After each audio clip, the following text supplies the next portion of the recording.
Critically acclaimed American poet Maya Angelou, in her poem Caged Bird, so eloquently professes a free bird leaps on the back of the wind and floats downstream till the current ends and dips his wing in the orange sun rays and dares to claim the sky. But a bird that stalks down his narrow cage can seldom see through his bars of rage. His wings are clipped and his feet are tied. So he opens his throat to sing. Liam Payne was that caged bird. Hello, hello, and thank you so much for joining me. This is Tentacular Thoughts, once again, revealing hidden connections that may have been overlooked. Please hit that subscribe button. I really appreciate it. It's totally free and an easy way to show your support for this growing channel and its mission. Also, press that thumbs up. Greatly appreciate it. Keep in mind that everything that I will state is my opinion for educational purposes only and protected under copyright laws. Today, we are exploring the final social media posts that Liam Payne made or that others posted just days or even hours before his untimely passing. My hope in conducting this social media review, this analysis, if you will, is to uncover the truth in regards to Liam's passing and to provide a clearer understanding, a clearer picture to all of us so that we could better understand what went wrong that October 16th. Currently, the most recent news in the Liam Payne case, currently in the Liam Payne case, we have muddy waters, meaning that we have conflicting statements and unclear scenarios. Recently, the cause of death has been confirmed to be polytrauma. Polytrauma as a result of falling from the third floor balcony of Casa Sur Hotel in Buenos Aires, Argentina. As this article states, polytrauma, what is that? Polytrauma denotes multiple injuries from severe impacts. Again, I highlight this term, multiple injuries from severe impacts.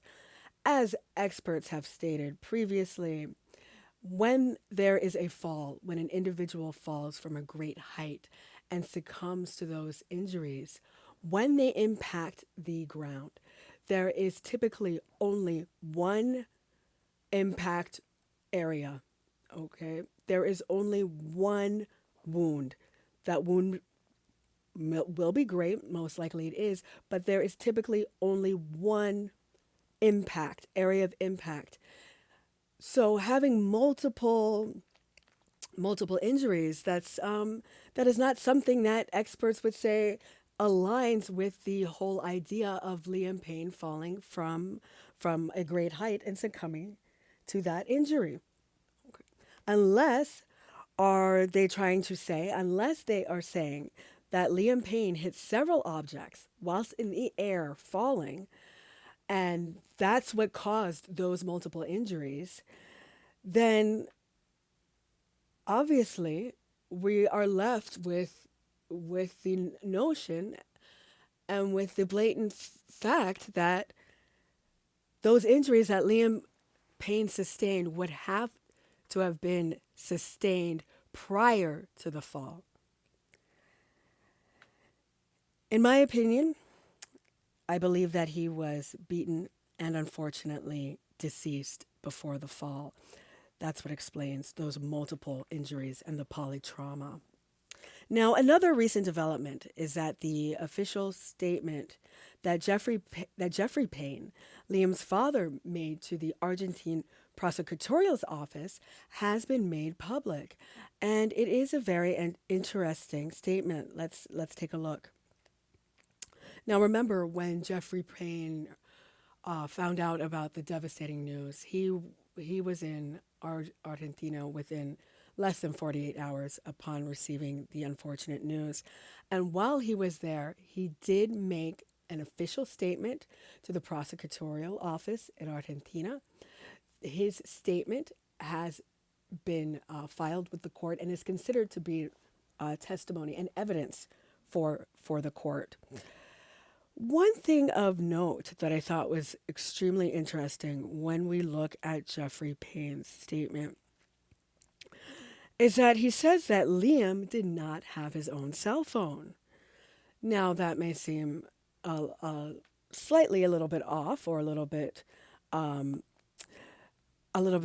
bizarre for an individual, especially one such as Liam Payne, who is a professional musician, a professional entertainer.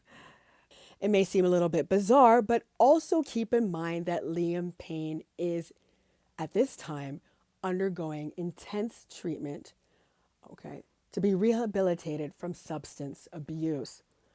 Typically, when someone goes through substance rehabilitation or a treatment facility, the first thing that you learn is to change your people, places, and things. Okay. You are taught to delete your old numbers, delete any of your old contacts, because those old contacts are going to bring you back to the lifestyle of using where you don't want to be. So actually, because Liam was trying to remove himself and separate himself from a lifestyle of procuring substances, and because he didn't want the temptation of feeling that that urge to dial someone's phone number up and to get something and to get an illicit substance, he decided, hey, I am going to not have a phone. I feel safer not having my own proprietary personal phone. Now, moving further, when we read this article moving further, we see that, oh my goodness, it says, but that's not true. Liam did have a phone. Well, which one is it? Did he have a phone or did he not have a phone? Did he have a phone in Argentina that he used to do all sorts of bad things, like buy substances and to buy ladies of the evening? Or is the reality what Mr. Payne has said, Liam's father, that he did not have a phone? Again, this is showing the conflicting stories. This is showing the muddy waters that I'm talking about with this case. With these notable differences in witness testimonies and narratives, and variations among narratives, social media postings can hold a high evidentiary value. Meaning that since social media posts capture particular moments in time, we can use them as pieces of proof, as receipts, in order to substantiate or illustrate if someone is guilty or innocent, to see if someone is happy or sad, etc. So let's go straight to the horse's mouth, so to speak.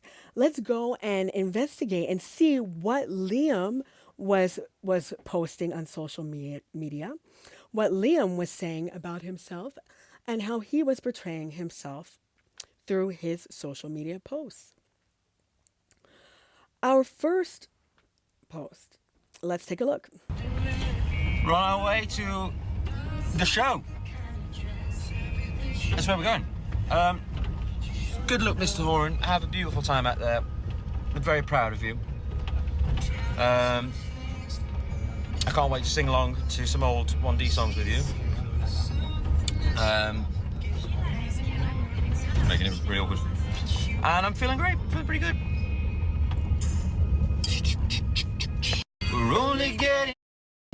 In this video is the conflicting communication messages that he is seemingly communicating, right?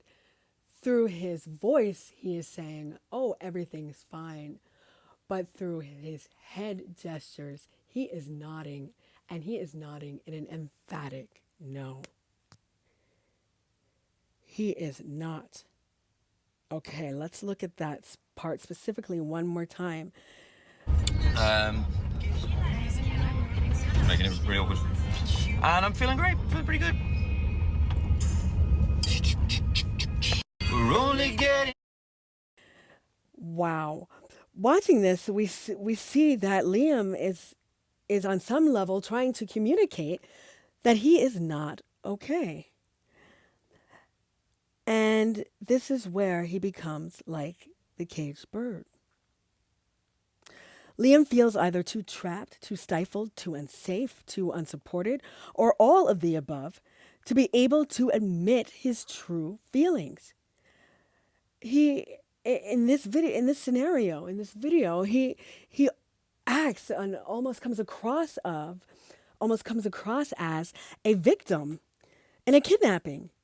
Okay, you know how when you have victims of a kidnapping, how they may, with their mouths, their words may say that they're okay, but they may also try to write a message saying call 911 or help me please. Okay, so when we look at the kidnapping victim, we understand that hey, their voice may be saying one thing, but their true feeling that they are trying to communicate with me is that they need help.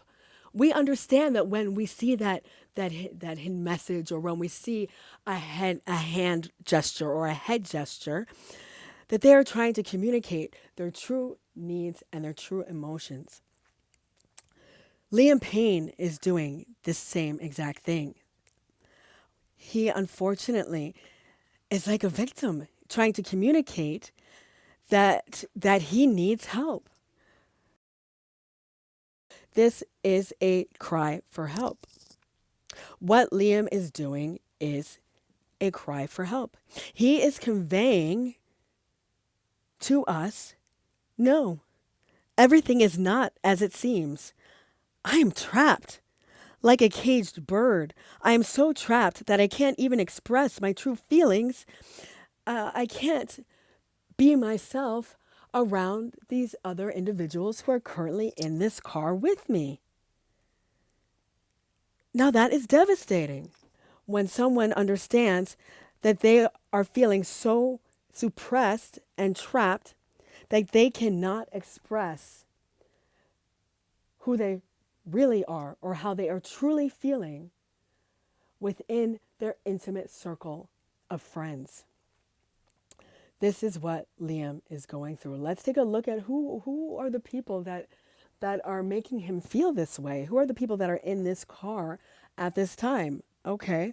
Well, we have all the usual suspects. Rogelio with Friends Like These Who Needs Enemies, Norris. His girlfriend, Lulu Miranda. Kate the ditcher. Okay, yeah, the usual suspects. So these are the people that Liam Payne is surrounding himself around. Okay, he surrounds himself with these people. These are his closest human connections, his closest human friends, especially during his final moments on Earth.